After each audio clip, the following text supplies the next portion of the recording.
AP దేవాదాయ శాఖ commissioner రామచంద్రపై YSRCP నేత పోతిన మహేష్ తీవ్ర స్థాయిలో మండిపడ్డారు.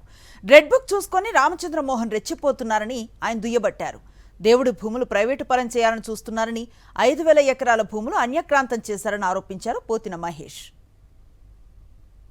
రామచంద్రమోహన్ గారు అసలు ఎండోమెంట్ కమిషనర్గా అర్హత లేదు. అయినప్పటికీ తెలుగుదేశం కూటమి ప్రభుత్వం రామచంద్రమోహన్ గారిని అడిషనల్ కమిషనర్గా అంటే దేవాదాయ శాఖ కమిషనర్గా నియామకం చేశారు. మీ పదవీ కాలం 6 నెలలే ఉండాలి. సర్వీస్ రూల్స్ 49 ప్రకారం, ఫండమెంటల్ రూల్స్ 49 ప్రకారం మీరు 6 నెలలు మాత్రమే దేవాదాయ శాఖ అడిషనల్ కమిషనర్గా ఉండేటువంటి అవకాశం ఉంది. ప్రభుత్వానికి నచ్చింది మరొక 6 నెలలు ఉండగలరు.